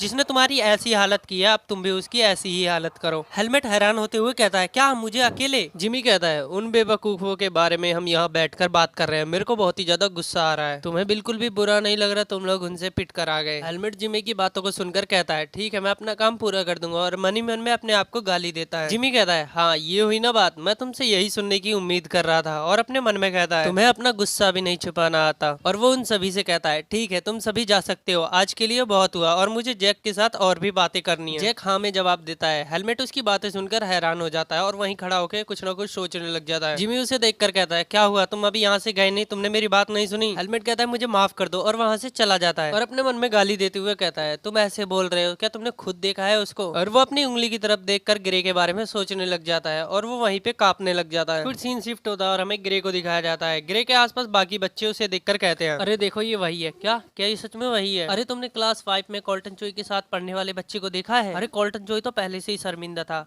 और मैंने तो सुना है इवान योंग को पीट पीट कर इसने अधमरा कर दिया। बाकी बच्चे और भी फालतू फालतू बातें करते हैं ग्रे के बारे में, बट ग्रे उनकी नहीं सुनता और उनको इग्नोर करता हुआ अपने रास्ते पर चल देता है। फिर हमें बैकग्राउंड में से वॉइस ओवर आती है। इवान योंग के साथ जो भी हुआ उसने ग्रे योंग की जगह पक्की कर दी। फिर हमें एक पुराना सीन दिखाया जाता है। ग्रे अपने मन में सोचते हुए कहता है, उसने ऐसा क्यों किया? क्या वो पागल था? और अब ये अलग है, ये पहले जैसा नहीं है। इसका कारण मैं खुद हूँ, इसकी योजना मैंने ही बनाई है। मैं जो इस्तेमाल कर सकता हूँ मैं उसे इस्तेमाल करूंगा, चाहे वो कोई चीज हो या फिर दिमाग का खेल या कुछ और भी। फिर हमें यूजीन को दिखाया जाता है, उसके पास एक बंदा आता है और कहता है क्या ये बंदा जो बोल रहा है वो सच है? यूजीन उनकी बातें सुनकर कहता है हाँ बिल्कुल ठीक, मैं दोनों बार उन्हीं के सामने था, इवान और कोल्टन के। फिर हमें ग्रे को दिखाया जाता है, उसके आसपास अभी भी बंदे बात कर रहे थे। अरे इस बंदे को देखो, इस बंदे को देखकर तो लग रहा है ये एक भी पुल अप नहीं मार पाएगा, लेकिन रुको, इसने कोल्टन और इवान को हरा दिया, इसका मतलब अब ये तुम्हारी क्लास का नंबर 1 है। फिर हमें उसी पीले वालों वाले बंदे को दिखाया जाता है जो कि यूजीन की बातों को सुनकर कहता है मैं इस पर बिल्कुल भी विश्वास नहीं कर सकता। यूजीन उसकी बातों को सुनकर पहले तो कुछ नहीं कहता, फिर कहता है अगर तुम उस बच्चे को लड़ते हुए देखोगे तो तुम्हें पता चलेगा कि उसे हराया नहीं जा सकता। उतने में ही वहाँ जेरेड आता है जो कि उनकी सभी बातों को सुन लेता है और कहता है हाँ मैंने सही सोचा था, वो लड़का थोड़ा अजीब है। और जेरेड को वहाँ देखकर वो तीनों बुरी तरीके से डर जाते हैं। जेरेड कहता है हाँ अगर मैं इसके बारे में सोचूं तो वो ग्रे ही था जिससे डरकर यूसोंग हाई के बच्चे भाग रहे थे। इतना कह के वो वहाँ से चला जाता है। यूजिन जेरेड के वहाँ से जाने के बाद कहता है ये जेरेड था DUI मिडिल स्कूल से और इसे अपने स्कूल में पागल शिकारी कहते थे। दूसरा लड़का कहता है क्या पागल शिकारी? मुझे नहीं लगता कि वो ऐसा है क्योंकि वो बहुत ही शांत रहता है। तीसरा बंदा बोलता है मुझे नहीं लगता कि वो ऐसा है क्योंकि वो अपनी क्लास में भी शांत रहता है और अपने मन में ही सोचता रहता है। यूजिन उन लोगों की बातें सुनकर कहता है अरे पागलो, तुमने कभी DUI मिडिल स्कूल के हादसे के बारे में नहीं सुना? उतने में ही बेल बज जाती है और वो कहता है खैर घंटी हो गई, अब मुझे जाना है। पीले वाला बंदा बोलता है अरे जा कहाँ रहे हो, हमें पूरी बात बता के जाओ। फिर हमें बैकग्राउंड में से वॉइस ओवर आती है, ऐसे ही ये घटना बड़े बच्चों के बीच भी पहुंच गई और ग्रे योंग ने धीरे धीरे अपना नाम बनाना शुरू कर दिया, इसका एहसास हुए बिना। फिर हमें हेलमेट को दिखाया जाता है जो कि अपने मन में सोचते हुए कहता है वो पागल ग्रे योंग, उसने मुझे हरा दिया। उतने में ही हम देखते हैं कि उसके फोन पर किसी का कॉल आ जाता है और वो कॉल उठाकर कहता है क्या? कॉल वाला बंदा हेलमेट से कहता है क्या मैंने सही सुना है कि तुम मेरे अलावा एक ग्रुप बना रहे हो? हेलमेट कहता है मैं कैसे उस इंजोंग के कमीने को सबक सिखा सकता हूँ, ये सिर्फ मुझे सबक सिखाने के लिए एक घटिया मजाक है, मैं नहीं जानता, मुझे बचने का कोई रास्ता ढूंढना होगा, चलो ठीक है। और कॉल कट हो जाती है। फिर हम देखते हैं कि बड़े वाला छपरी भी उसके पास आ जाता है और हेलमेट के पास आकर कहता है क्या तुम यूसोंग हाई में किसी को ढूंढ रहे हो? हेलमेट बड़े ही अकड़ में कहता है हाँ तो क्या? छपरी कहता है अरे बात बस इतनी सी है, जिस ट्यूशन में मैं पढ़ने जाता हूँ वहाँ यूसोंग हाई के कुछ बच्चे पढ़ते हैं, शायद मैं उसे ढूंढने में तुम्हारी कुछ मदद कर सकूं। हेलमेट एक अजीब सी स्माइल देता है और उससे कहता है हा, तुम्हारा ट्यूशन, क्या तुम मेरे साथ मजाक कर रहे हो? छपरी डर जाता है और कहता है माफ कर दो, मुझे माफ कर दो, और अपने मन में हेलमेट की पुरानी बातों को याद करने लग जाता है। अभी मैं कुछ पल के लिए भूल गया था कि यह आदमी एक दानव है। हेलमेट उसकी बात को सुनकर हंसने लग जाता है। फिर वो हैरान होते हुए कहता है लेकिन एक सेकंड, ये मेरे काम आ सकता है। और वो अपने मन में कहता है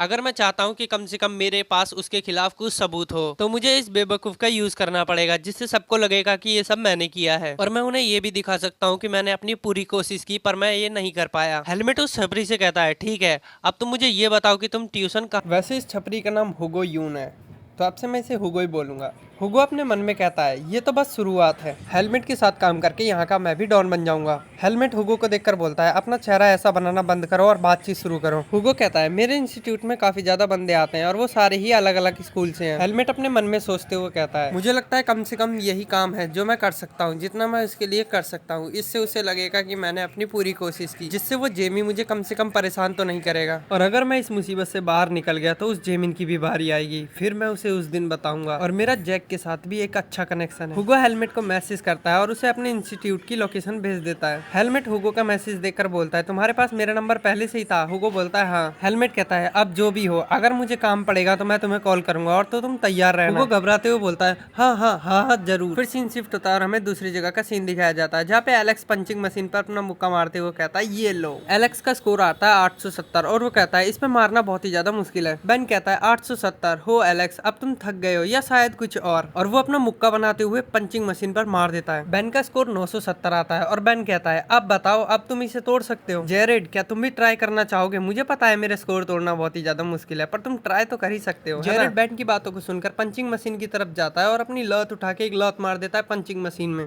और जेरेड का स्कोर 99 आता है। बेन उसे देखकर बोलता है अबे पागल, उसमें मुक्का मारना होता है ना कि लात। एलेक्स उसे देखकर कहता है क्या तुमने वो आवाज सुनी? जेरेड मुस्कुराते हुए कहता है लगता है मैं जीत गया। बेन कहता है तुमने चीटिंग की है, उसमें मुक्का मारना होता है ना कि लात। जेरेड कहता है मैंने ठीक से सुना नहीं और तुमने ये भी नहीं कहा था कि उसमें लात नहीं मारनी है। बेन कहता है अबे बेवकूफ, ये एक पंचिंग मशीन है, पंचिंग मशीन। जेरेड कहता है अब मान भी लो कि तुम हार गए हो। उन लोगों के पीछे हमें जैक और उसके चेले को दिखाया जाता है। जैक अपने मन में सोचते हुए कहता है ये कोई ऐसी परेशानी नहीं है जो कि बेन को मारने से हल हो जाएगी, मैं उस लड़के को बिल्कुल भी नहीं भूल सकता जैक का चेला जैक से कहता है अगर हमने कोई भी गलत कदम उठाया तो युंगजोंग पूरी तरीके से खत्म हो जाएगा। जैक कहता है अभी तुम जेमी को पूरी तरीके से जानते नहीं हो, वो जिस चीज में अपना मन बना लेता है उसे पाकर ही रहता है, चाहे कुछ भी हो जाए। और वो अपने मन में कहता है एक दिन जिमी सब पर राज करेगा, वो युंगजोंग हो या फिर ये पूरा इलाका। फिर सीन शिफ्ट होता है और हमें इंस्टीट्यूट का सीन दिखाया जाता है। फिर हमें ग्रे को दिखाया जाता है जो कि अपने नोट्स को ढूंढ रहा होता है। फिर उसे याद आता है उसने कल किसी को अपने नोट्स दे दिए थे। वो कहता है वो एक अजीब सी शक्ल का था, यहाँ कोई वैसी शक्ल का है। फिर वो इधर उधर देखते हुए कहता है हाँ वो रहा। ग्रे उसके पास जाकर उससे अपनी नोटबुक मांगता है। वो कहता है ठीक है देता हूँ। हुगो नोटबुक को निकालकर टेबल पे रख देता है और नोटबुक की हालत बिल्कुल ऐसे हो रही थी जैसे हुगो की शक्ल। हुगो कहता है इसमें सारे नोट्स सही थे क्या, और नोटबुक की हालत के बारे में ज्यादा मत सोचो। ग्रे एक शरीफ बच्चे की तरह नोटबुक को वहाँ से लेकर निकल लेता है। चश्मे वाली लड़की हुगो को देखकर बोलती है ये अजीब सी शक्ल का पागल खुद को क्या समझता है, और ये दूसरा लड़का बहुत ही शांत और शरीफ है। मुझे लगता है ये दोनों मिलकर इसका फायदा उठा रहे हैं। इसकी पलकें कितनी अच्छी हैं, ये इतना शांत है कि ये उन्हें कुछ कर भी नहीं सकता। इस लड़की का नाम क्या है ये मुझे जानना है, अननोन नेम का लड़का। बस तुम थोड़ा इंतजार करो, ये तुम्हारी बड़ी बहन तुम्हारी रक्षा जरूर करेगी। फिर हमें लंच टाइम का सीन दिखाया जाता है जहाँ पे हुगो बोलता है मैं तुम्हें बता रहा हूँ ना, मैं महान हुगो यूंग हूँ, क्या तुमने मुझे कभी झूठ बोलते हुए सुना है। हुगो के साथ वाला बंदा कहता है तुमने कहा कि तुम हेलमेट के साथ रहोगे। हुगो कहता है अभी तुम्हें नहीं पता कि चीजें किस तरीके से काम करती हैं। मैं अगर हेलमेट के साथ रहूंगा तो मैं भी उनकी गैंग में से एक बन जाऊंगा। हुगो के साथ वाला बंदा कहता है लेकिन हेलमेट तो जिमी के सामने एक डरे हुए पिल्ले की तरह रहता है, वो दोनों बिल्कुल अलग अलग हैं। हुगो कहता है यूसोंग हाई पर जिमी ने पहले से ही कब्जा कर रखा है। हुगो के साथ वाला बंदा कहता है लेकिन जो भी हो यूसुन के बच्चे युनजैंग पर कब्जा करना चाहते हैं, युनजैंग के बच्चों को पीटने के लिए उन्हें कुछ चाहिए था। हुगो कहता है हेलमेट ने बताया कि उन दोनों के बीच काफी अच्छी फाइट हो रही थी, पर किसी वजह से उनकी वो लड़ाई बीच में ही रोकनी पड़ी। अब हेलमेट उससे बदला लेने के लिए उसे ढूंढ रहा है। हुगो के साथ वाला बंदा कहता है उसने और भी कुछ बताया इसके सिवा कि वो युनजोंग से हैं। हुगो कहता है उसने जैसे बताया था उसका कलर वैम्पायर की तरह थोड़ा पीला था और अजगर की तरह उसकी आंखें थी और उसका नाम ग्रैंड ऐसा ही कुछ था। वैसे भी इस इंस्टीट्यूट में युनजोंग के कुछ बच्चे हैं, तो हेलमेट जब यहाँ आएगा देखने के लिए बाकी सारा काम वो खुद देख लेगा, और जब वो यहाँ आएगा तो उसे देखने में बहुत ही मजा आएगा, है ना। हुगो के साथ वाला बंदा कहता है हाँ मजा तो बहुत आएगा, मैंने भी बहुत दिन से ऐसा कुछ नहीं। फिर हमें उस चश्मे वाली लड़की को दिखाया जाता है जो कि उन्हीं के सामने से जाती है और कहती है ये लोग यहाँ भी बदमाशी कर रहे हैं, ये लोग मुझे बिल्कुल भी पसंद नहीं है। फिर हमें ग्रे को दिखाया जाता है जो कि अपने मन में कहता है जब से मैंने उस लड़के को मारा है तब से सब शांत है, अब से मैं लड़ाई झगड़ों से दूर रहूंगा और जितना इनसे दूर रहूंगा उतना मेरे लिए अच्छा है। पहले की तरह मैं अपना आप कभी नहीं खोऊंगा, अगर मैं ऐसा ही करता रहूं और चुप रहूं तो सब कुछ ठीक होगा। सीन शिफ्ट होता है और हमें हुगो और उसके छपरी दोस्त को दिखाया जाता है। उसका छपरी दोस्त कहता है यार अगर अकेडमी में कोई बड़ा बंदा आ जाए जो कि हेलमेट के जितना ताकतवर हो तो तुम कमजोर नहीं दिखोगे। हुगो कहता है अबे तुझे सच में ऐसा लगता है। छपरी कहता है हाँ तुम कमजोर हो तभी तो इस अकेडमी में फंसे हुए हो। हुगो कहता है हा हा हा तुमने सही कहा, आजकल मेरे जैसे बुरे बंदे भी अकेडमी में सही ग्रेड पाने के लिए पढ़ते हैं। हुगो अपने मन में कहता है ये हरामी मुझे नीचा दिखाने की कोशिश कर रहा है और यहाँ पे जितने भी बच्चे हैं वो सबके सब कमजोर हैं। उतने में ही हुगो का फोन बजता है। वो फोन देखकर बहुत ही ज्यादा हैरान हो जाता है क्योंकि उस पर हेलमेट का कॉल था। हुगो कॉल उठाकर घबराते हुए कहता है हा हेलो। उधर से हेलमेट कहता है मैं बिल्कुल बिल्डिंग के नीचे हूँ और जल्दी से अपना ये बेकार चेहरा लेकर नीचे आओ। हुगो कहता है ठीक है और अपने मन में कहता है ये सचमुच यहाँ आ गया। हुगो अपने छपरी दोस्त के पास जाके कहता है अरे यार हेलमेट कह रहा है कि वो बिल्कुल बिल्डिंग के सामने है। छपरी कहता है सच में। हुगो छपरी को ले जाते हुए कहता है चलो चलो जल्दी नीचे। हेलमेट का नाम ग्रे भी सुन लेता है और वो अपने मन में सोचते हुए कहता है हेलमेट क्या ये वही है। हुगो हेलमेट के सामने जाकर कहता है अरे आप जब रास्ते में थे तभी मेरे को कॉल कर देते, मैं नीचे पहले ही आ जाता। हुगो के साथ वाला छपरी उसे देखकर कहता है इसे मैं सामने से देख रहा हूँ तो सच में ये बहुत डरावना है। हेलमेट कहता है अपनी ये फालतू की बकवास बंद करो और चुपचाप मुझे रास्ता दिखाओ। हुगो कहता है ओ हाँ जरूर इस तरफ। हुगो हेलमेट को 3 बंदों के सामने ले जाके कहता है ये सभी युनजोंग के बच्चे हैं और भी है लेकिन वो बहुत कमजोर हैं। हेलमेट गुस्से में कहता है तुम सभी कमजोर कीड़ों, क्या यहाँ कोई ग्रेयोंग को जानता है। उन तीनों में से एक बच्चा बोलता है हाँ मैं उसे जानता हूँ लेकिन सिर्फ उसका नाम जानता हूँ उसे नहीं। दूसरा बच्चा कहता है मैं भी, वो कहीं से आया और हमारी क्लास का नंबर 1 का बंदा बन गया। हेलमेट उनकी बातों को सुनकर कहता है तुम बेवकूफों के पास बस इतना ही है मेरे लिए, और अपने मन में कहता है हाँ बस मेरे लिए इतना ही काफी है, बस मैं ये दिखाना चाहता हूँ कि मैं कोशिश कर रहा हूँ, सच बताऊँ तो मैं उससे दोबारा नहीं मिलना चाहता हूँ। उतने में ही एक लड़का आता है और कहता है मुझे माफ करना, क्या मैं यहाँ से जा सकता हूँ। हेलमेट कहता है हाँ जरूर, तुम बिल्कुल जा सकते हो, यहाँ से जाओ। वो लड़का शांति से जाता है। उतने में ही हेलमेट पीछे से उसके लात मार के उसे रॉकेट बना देता है और उसके बाल पकड़ के उससे कहता है, मैंने तुमसे कहा था तुम यहाँ से जा सकते हो, लेकिन अभी भी तुम यहाँ क्या कर रहे हो? मुझे और गुस्सा है, उससे पहले तुम यहाँ से निकल जाओ। और ये बात उसे पकड़ के पीटते हुए बोलता है। क्लास के बच्चे उसे देखकर कहते हैं, अरे कोई रोको उसे, वो उसे मार डालेगा। दूसरा बच्चा कहता है, मैं भी तुम्हारी तरह बिल्कुल डरा हुआ हूँ। चश्मे वाली लड़की अपने मन में कहती है, ये बिल्कुल भी सही नहीं है, ये तो बिल्कुल गैंगस्टर है, क्या कोई इसे रोक नहीं सकता? हुगो अपने मन में हेलमेट को देखते हुए कहता है, मुझे ऐसा कभी नहीं करना चाहिए था, मुझे यहाँ इसे कभी नहीं लाना चाहिए था। चश्मे वाली लड़की अपने मन में कहती है, ये बिल्कुल भी सही नहीं है। हमें हेलमेट को दिखाया जाता है जो कि अभी भी उसे पीट रहा था। उतने में ही उसके पीछे से कोई बोलता है, ओए हेलमेट। हेलमेट पीछे घूमकर देखता है और बिल्कुल हैरान हो जाता है। वो कहता है, किस बेवकूफ की इतनी हिम्मत जो कि मुझे बुला रहा है, वो भी मेरे नाम से। हेलमेट को कुछ दिखाई नहीं दिया होता है कि कौन उसे बुला रहा है। वो कहता है, पीछे वाला कोई चूजा है क्या? फिर हमें ग्रे को दिखाया जाता है जो कि अपनी सीट से उठकर हेलमेट की तरफ चल देता है। उसे देखकर बच्चे कहते हैं, इसके साथ क्या होने वाला है, क्या ये समझ नहीं पा रहा है? दूसरा बच्चा, लगता है ये पागल हो गया, अब इसे कोई नहीं बचा सकता। हेलमेट कहता है, वो पीछे से कौन चल कर आ रहा है, मुझे उसका नाम बताओ।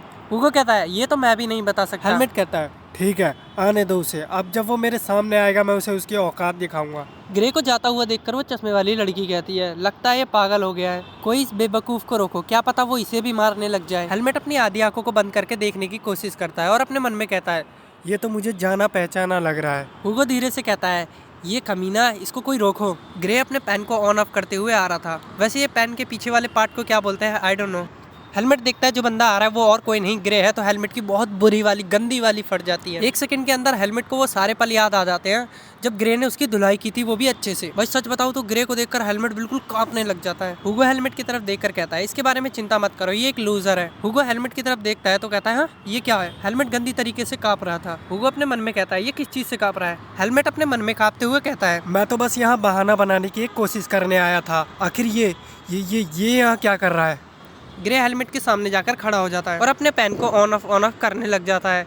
हेलमेट की उतने में ही फट जाती है। हेलमेट अपने मन में कहता है, मैं इससे जीत नहीं सकता, इस डेविल के खिलाफ तो बिल्कुल भी नहीं, ये एक पागल सन की है। हुगो अपने मन में कहता है, क्या मुझे इसे रोकना चाहिए? ये तो बहुत अजीब हो रहा है, ये पागल हेलमेट इतना शांत कैसे है? ये बेवकूफ छोटी सी बातों पर गुस्सा हो जाता है। ग्रे और हेलमेट आमने सामने खड़े थे, उतने में ही ग्रे हेलमेट को क्रॉस करता हुआ वहाँ से चला जाता है। हेलमेट ये देखकर बिल्कुल ही हैरान हो जाता है। ग्रे की नजर उस पीटे हुए बच्चे पर जाती है जिसकी शक्ल पूरी तरीके से लाल हो गई थी। वैसे मैं तुम लोगों को सच बताऊं ना, एक तो ये फालतू के बच्चे, जब पता है वहाँ लड़ाई झगड़ा हो रहा है तो उसके बीच में जाके बंदे से कह रहा है कि मैं बाहर जा सकता हूँ। भाई पिटने के काम तो ये खुद ही करते हैं, ये चूतिए बच्चे। छोड़ो। ग्रे दरवाजा बंद करके वहाँ से बाहर निकल जाता है। जैसे ही ग्रे दरवाजा बंद करता है तो हेलमेट की सांस में सांस आती है। ग्रे के जाते ही हेलमेट अपने मन में कहता है, अच्छा हुआ उसने कुछ नहीं किया, नहीं तो आज मेरी पिटाई और बेइज्जती दोनों हो जाती, बस मुझे यही चाहिए था। फिर सीन शिफ्ट होता है और हमें यूनजोंग हाई का सीन दिखाया जाता है जहाँ पे यूजिन बड़े मस्त मूड में गुनगुनाते हुए अपनी क्लास की तरफ जा रहा था। यूजिन अपनी क्लास में जाके अपने मन में कहता है, वैसा ही हुआ जैसा कि मैंने सोचा था, यहाँ शांति रहेगी। कॉल्टन तो अब ऐसा लगता है कि जैसे कि सोने के लिए ही सिर्फ स्कूल आता है और इवन जब क्लास नहीं होती तो वो क्लासरूम से बाहर ही रहता है। अब मुझे ऐसी जिंदगी मिल रही है जिसका मैं सिर्फ सपना देख सकता था। मैं एक मजेदार और अच्छी स्कूल के बारे में सोच भी नहीं सकता। और अपना मुंह अजीब सा बनाते हुए कहता है, मैं बस यही चाहता हूँ कि अभी की तरह सब शांत रहे। वो ग्रे की तरफ देखकर कहता है, ग्रे भी सुबह से क्लास में सो रहा है, मुझे इसके लिए पर्दे बंद कर देने चाहिए। ग्रे सोते हुए सपने देख रहा था। उसके सपने में कोई उससे कहता है, तुम्हें पर्दे बंद करने के बारे में बताता हूँ ताकि तुम ज्यादा से ज्यादा सो सको। तुम्हें पता है ना, मैं तुम्हारी बहुत चिंता करता हूँ और जब तुम ऐसे नहीं करते तो मैं पागल हो जाता हूँ। मेरी बात मानोगे तो तुम जल्दी ठीक हो जाओगे। वैसे तुम इतनी पढ़ाई क्यों करते हो? तुम्हें पता है ना, अगर क्लास में कुछ भी हुआ तो भी तुम क्लास में वही रहोगे। वो सोचते हुए ग्रे की नींद खुल जाती है और वो अपने मन में कहता है, लगता है मुझे नींद आ गई थी और इन दिनों इतनी अच्छी नींद मैंने आज तक नहीं ली। और वो ग्रे की तरफ देखते हुए कहता है, पर्दे खोल दो, तुम्हें अच्छे से दिखेगा, मैंने अपनी नींद पूरी कर ली। यूजिन घबराते हुए जल्दी से पर्दे खोलता है और कहता है, ठीक है ठीक है। ग्रे फिर से अपने पास्ट को याद करने लग जाता है और जो उसके पास्ट में बंदा था वो उससे कहता है,